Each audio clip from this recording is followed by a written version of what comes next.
નમસ્કાર, હું છું કેતલ અને આપ જોઈ રહ્યા છો CB24।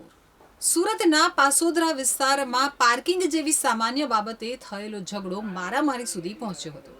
પાસોદરા વિસ્તારમાં સામાન્ય બાબતે થયેલા ઝઘડામાં મારામારી એ હદે પહોંચી કે મહિલાઓ અને યુવકો વચ્ચે મારામારીની ઘટનાને લઈ અને પોલીસે ગુનો નોંધવો પડ્યો।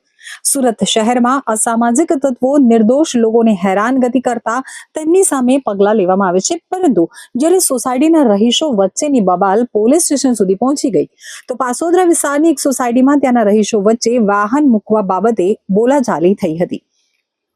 કાર પાર્કિંગ બાબતે સોસાયટીના રહીશો વચ્ચે થયેલ બબાલ હાથાપાઈ સુધી પહોંચી। વધુ અચરજની વાત તો એ છે કે આમાં યુવક અને યુવતી વચ્ચે નહીં, પરંતુ મહિલાઓ અને યુવકો વચ્ચે હાથાપાઈ થઈ। કાર પાર્કિંગ બાબતે મહિલાઓ સહિત યુવકો એકબીજા ઉપર તૂટી પડ્યા। આ સમગ્ર ઘટના સોસાયટીના CCTVમાં કેદ થઈ ગઈ હતી। તો પાસોદરા વિસ્તારમાં મારામારીની ઘટનાને લઈ અને લસકાણા પોલીસે રાયોટિંગનો ગુનો નોંધ્યો છે। આ મામલો પોલીસ સ્ટેશન પહોંચ્યા બાદ કોર્ટ રૂમ સુધી પહોંચી શક્યો છે। તો બંને પક્ષો વચ્ચે સમજૂતી થાય તો જ આ મામલો થાળે પડી શકે તેમ છે।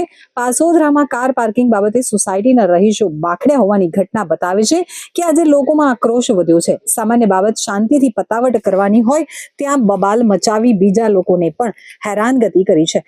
તો સમાજમાં અનેક સમસ્યાઓ અને પ્રશ્નો છે, ત્યારે પોલીસ પણ આવી બબાલના કામમાં રોકાયેલી રહી છે।